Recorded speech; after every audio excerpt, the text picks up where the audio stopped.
2, 1. I'm Jeanette Newman, and I'm currently the historian for the African American Outreach Initiative.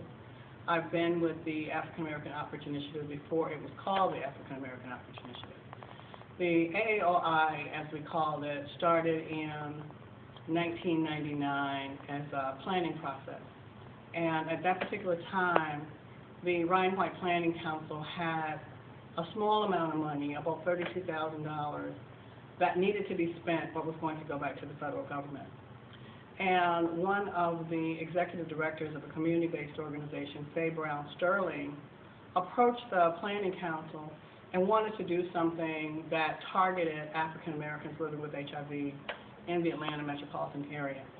And part of the reason that Faye was so passionate about that was because the African American community was experiencing very high rates of infection, and there weren't a lot of programs, or at that particular time there were very few programs that were targeted for that population.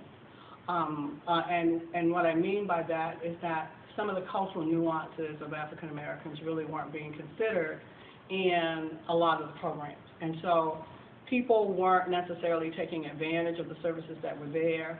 The modes of communication were not reaching people, and so we had a high rates of people who weren't accessing services or weren't appropriately accessing services.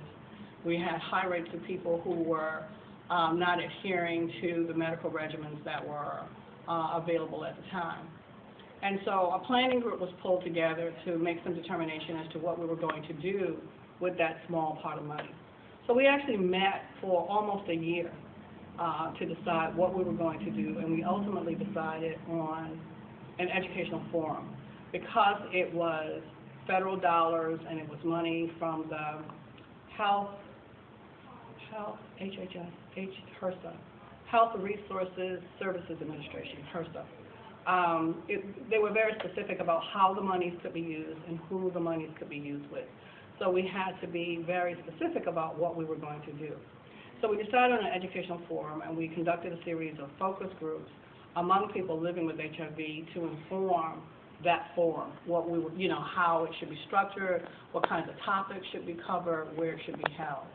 So the first AAOI was held at a hotel on Spring and 10th, and I think it's called something else now, but I think it was called Wyndham at that time, or Spring something. I can't remember the name of the hotel, but it's a small